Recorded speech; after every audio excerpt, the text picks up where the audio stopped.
গাঙ্গুটিয়া এবং ভুটিয়া বস্তি থাকাকালীন বাসিন্দাদের পেশা ছিল সুপুরি চাষ এবং জঙ্গল থেকে কাঠ কুড়িয়ে এনে তা বিক্রি করা। নতুন ঠিকানা বনছায়া বস্তিতে স্থানান্তরিত হয়ে আসায় বাসিন্দাদের পেশা হয়েছে পর্যটন। বিদেশি পর্যটকদের মনে ধরছে বক্সা জঙ্গল ঘেরা এবং ভুটান পাহাড়ের কোলে অবস্থিত এই স্থানটি।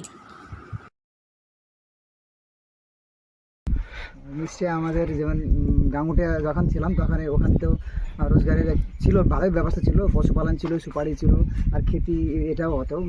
ওই দিয়ে মানে মোটামুটি একটা চলতো রোজগার আর কি, চলতো।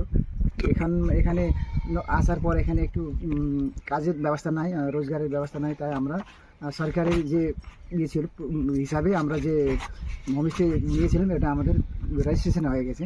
যে হোমস্টে 10টা হোমস্টে রেজিস্ট্রেশন হয়ে গেছে, আর 10টা হোমস্টে সরকারি যে সাহায্য ছিল সেটা পেয়ে গেছে। আলিপুরদুয়ার জেলার বুকে একটি অব্বিট ঠিকানা এই গ্রামটি। জেলা প্রশাসনের আর্থিক সহযোগিতায় কয়েকটি হোমস্টে চালু হয়েছে এই গ্রামে।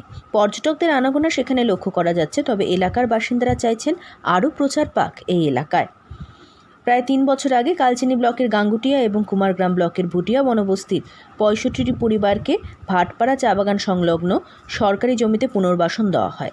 সেখানে দ্রুত শেষ হচ্ছে কাজ বলে জানা গিয়েছে। স্থানীয় বাসিন্দাদের কথায় জেলা প্রশাসনের সহযোগিতায় এই এলাকায় অনেকেই হোমস্টে খুলেছেন। গ্রামটিকে আর্ট ভিলেজ হিসেবে গড়ে তুলতে উদ্যোগ নিয়েছেন এলাকার বাসিন্দারাই। জানা যায় এই গ্রামে বিভিন্ন জনজাতি শিল্প ও সংস্কৃতি তুলে ধরা হচ্ছে। জেলা প্রশাসনের তরফে পরিকাঠামো তৈরি হলে পর্যটন শিল্পে আরও প্রসার ঘটবে বলে জানা যায়। এলাকায় একটি কমিউনিটি হল এবং একটি মুক্তমঞ্চ তৈরির কাজ শেষ হয়েছে। মুক্তমঞ্চে রোজ বিকেল হলে সাংস্কৃতিক অনুষ্ঠান হচ্ছে। জেলা প্রশাসনের তরফে বনছায়া বস্তি সংলগ্ন বায়োডাইভার্সিটি পার্ক তৈরির পরিকল্পনা নেওয়া হয়েছে। এই এলাকায় পর্যটন এক আলাদা মাত্রা নেবে বলে দাবি জেলা প্রশাসনের। পাহাড় ও চা বাগান ঘেরা এলাকায় হাওয়া বদল করতে পারবেন পর্যটকরা।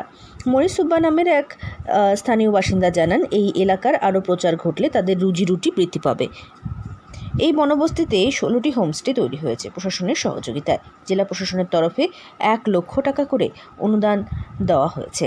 জেলা তথা রাজ্যের বিভিন্ন পর্যটন মেলায় এই পর্যটন কেন্দ্রের কথা তুলে ধরা হচ্ছে বলে জানা যায়। আলিপুরদুয়ার থেকে অনন্যা দের রিপোর্ট, লোকাল 18 বাংলা।